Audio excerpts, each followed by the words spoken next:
the U.S. has gathered intelligence that Russian intelligence officers have offered to pay bounties to Taliban fighters who kill Americans.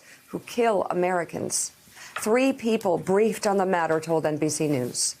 The New York Times first broke the story on Friday, aspects of which have been matched and independently reported by NBC News, the AP, the Washington Post, CNN, the Wall Street Journal, and ABC News. According to the Times, the recovery of large amounts of American cash at a Taliban outpost in Afghanistan helped tip off U.S. officials. But NBC News has not confirmed that the U.S. has verified that any such bounty payments were actually made. According to intel gleaned from U.S. military interrogations of captured militants in recent months, the Washington Post reports that the Russian bounties are believed to have resulted in the deaths of several U.S. service members. NBC News has not independently confirmed that reporting. 2 officials tell the Times that U.S. intelligence officers and special ops forces in Afghanistan alerted their superiors as early as January to a suspected Russian plot. Officials developed several potential recourse options for Russia, including sanctions, but none have been activated by the Trump administration. The paper also reports 2 officials said the information about the bounty hunting was well known among the intelligence community in Afghanistan, including the CIA's chief of station and other top officials there, like military commandos hunting the Taliban.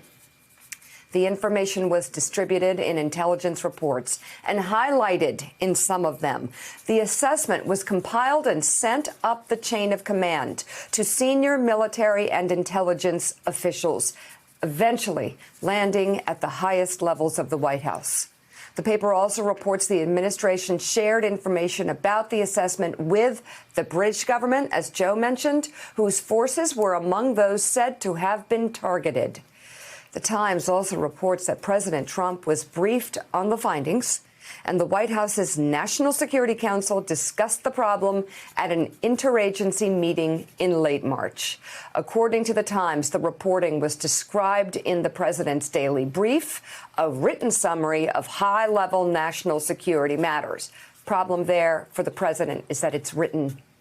It would be unusual if something like this was verbally said to him, something so explosive. Yet a senior administration official tells NBC News that the president was never briefed on the issue because there is no consensus within the intelligence community on these allegations. It goes against, again, all the reporting, all the sourcing.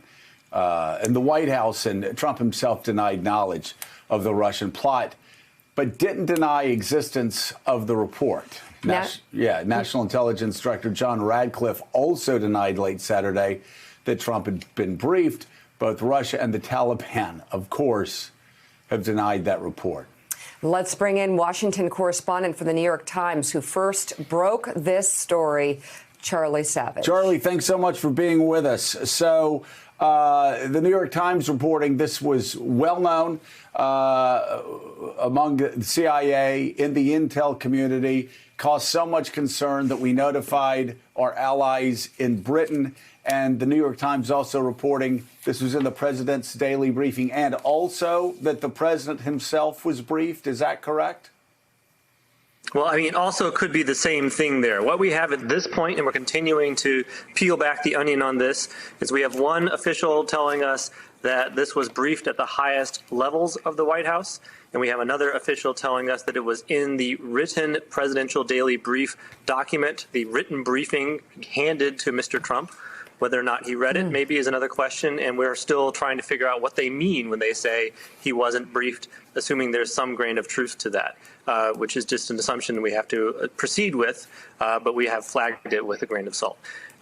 More broadly, I think it's important to recognize that not only has this intelligence been, a report assessment been confirmed by many, many other publications with their own sourcing, but the administration has not denied the notion that this is an assessment that was developed by the American intelligence community months ago, that the National Security Council at the White House convened an interagency meeting about it in late March to wrestle with what to do about it, and that they ordered and commissioned a set of menu of options of responses, beginning at the lowest end with telling Moscow, we know you're doing this, knock it off, a diplomatic complaint, and proceeding from there up a sliding scale of sanctions and other more aggressive steps.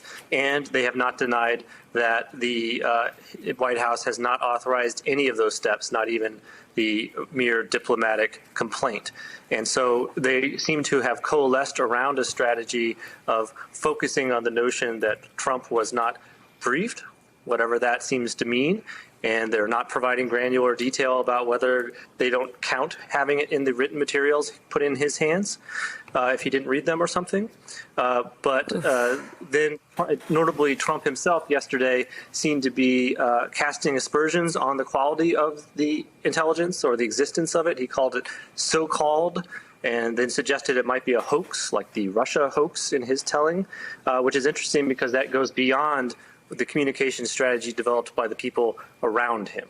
Thanks for checking out MSNBC on YouTube, and make sure you subscribe to stay up to date on the day's biggest stories. And you can click on any of the videos around us to watch more from Morning Joe and MSNBC. Thanks so much for watching.